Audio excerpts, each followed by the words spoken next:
Okay, I want to tee TJ up for this question a little bit because I know he found it, but you've gotten pretty good at coining some nicknames over the last year, haven't you?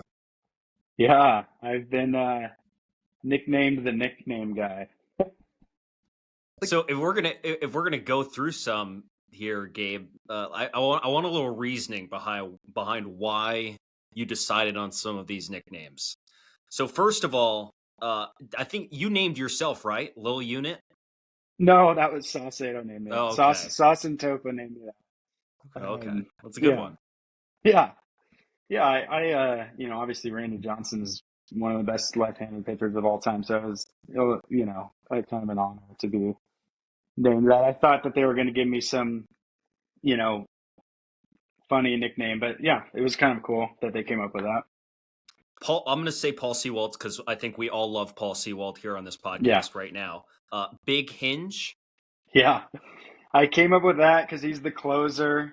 And I was kind of thinking like the big door, you close the door, and I was like, oh, there's hinges on doors, like the big hinge. So that's how I came up with that.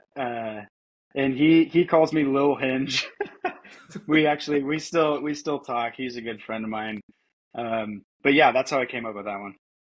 I I'm very intrigued by Matt Brash's Little Slab. That has something to do with Canadian bacon, I believe. Yeah, yeah, that one kind of took a little weird turn. I was like, he's Canadian. What's like, what do I think of when I think of Canada? Canadian bacon. I was like, little bacon, and I was like, oh, I guess a slab of bacon. Yeah, little slab. So that's how I came. That was kind of my thought process on that one. And Saucedo's is just perfectly weird. Lil Queso. Yeah, so queso, he's Mexican, and his last name's Saucedo, sauce. We call him sauce. So I was like Mexican sauce. Oh, queso. So that's how I came with that one. And all then the right. last one I have here, Justin Topa's was Big Loaf. You're like, That one has no connection to anything. I was like rattling off some nicknames for Taupe. I couldn't really come up with anything. I was kind of having a tough time with his, and I kind of just blurted out "Big Loaf," and I got a reaction from everybody. Everybody kind of started laughing and thought it was a good one, and so that's how it stuck. Is just because of the reaction I got when I said it. But Big Loaf has nothing to do with Justin Topa. It was just kind of a funny name that everyone laughed at. Do we got any other ideas for some nicknames this year? Yeah, I don't, right now. I'm gonna have to sit down and think on it. I got to get Munoz still doesn't have one, and obviously Santos is gonna need one. Uh, but yeah, so I'm gonna have to think on that and come up with some good ones. that'll be a pretty good follow-up question with you at some point when we say, hey, maybe it's mid-season or something, and we Yeah, ask you, well, these guys have nicknames yet? Because I'll be interested to know. Those are two guys who could have some pretty unique nicknames, so I'm looking forward yeah, to you, hearing. you guys definitely come back to me on that. I'll try to come up with something good. Yeah, Gabe. Okay. So when Lyle comes and finds you on the field during the regular season, you should have one for him as well. Okay, I could do that. For Do you whatever do it's you want one too, TJ? I'll take one. Yeah, yeah. Okay, okay.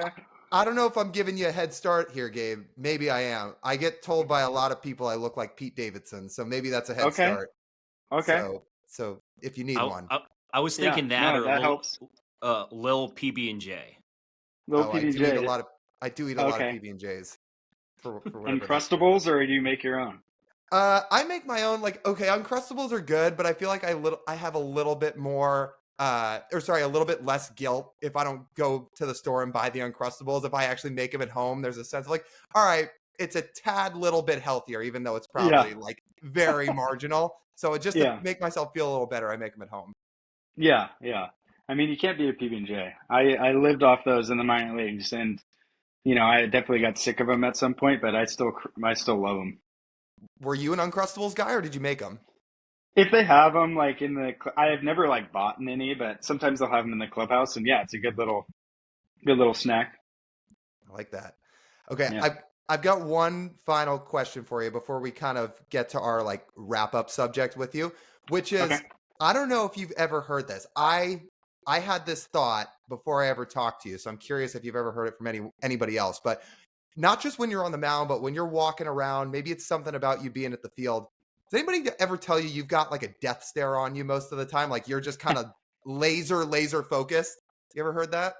No, that's the first time I've heard that, but it makes sense. I mean, I have these kind of like squinty eyes that kind of maybe portray that kind of resting, not so nice face.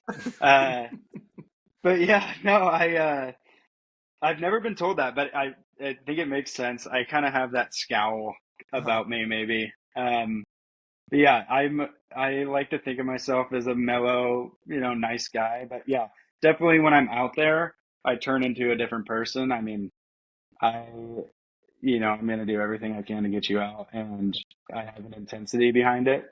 But off the field, I'm a pretty mellow guy. Well, so that's what I was going to get at. And I know Logan Gilbert's like that too, where he's super nice off the field, but when he gets on the mound, he looks like he's just going to, want to tear you right apart. But just a little funny story. Hopefully we're in the trust tree here. But I remember when we talked to you for the first time, I think TJ and I were both there together and we went up to you. And previously I had thought to myself, I think I want to let Speier be. This guy looks like he would just drill a hole right through me with his eyes if I talked to him, because you always look laser focused. And then we went up to him. I think it was TJ that talked to you. And once we were done and once we had talked and all, I think I turned to him and was like, oh yeah, he was pretty cool. He was super nice. I was like, that's why you don't judge a book by its cover. Yeah,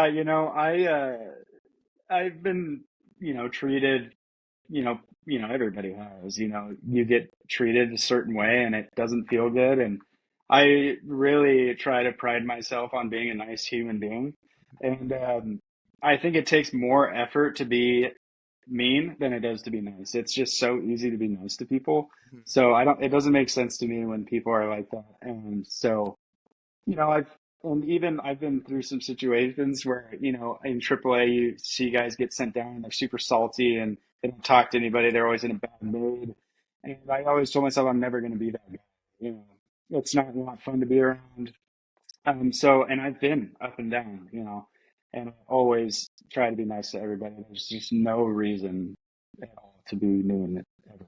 So, Well, I think a lot of people can appreciate that. I'd like to speak for the both of us when I say I think we try our best to both do that. Or maybe you feel differently, TJ. Maybe you like to be mean. No, I'm pretty nice. I know. yeah. I'm I messing with mean, you. obviously there are circumstances, you know, I have a switch, and Yeah. it is hard to flip, but I do have. That's fair. Well, it seems like for the most part you use it when you're on the mound, which is probably just about the best place you can use it. So we Yeah, appreciate that. absolutely.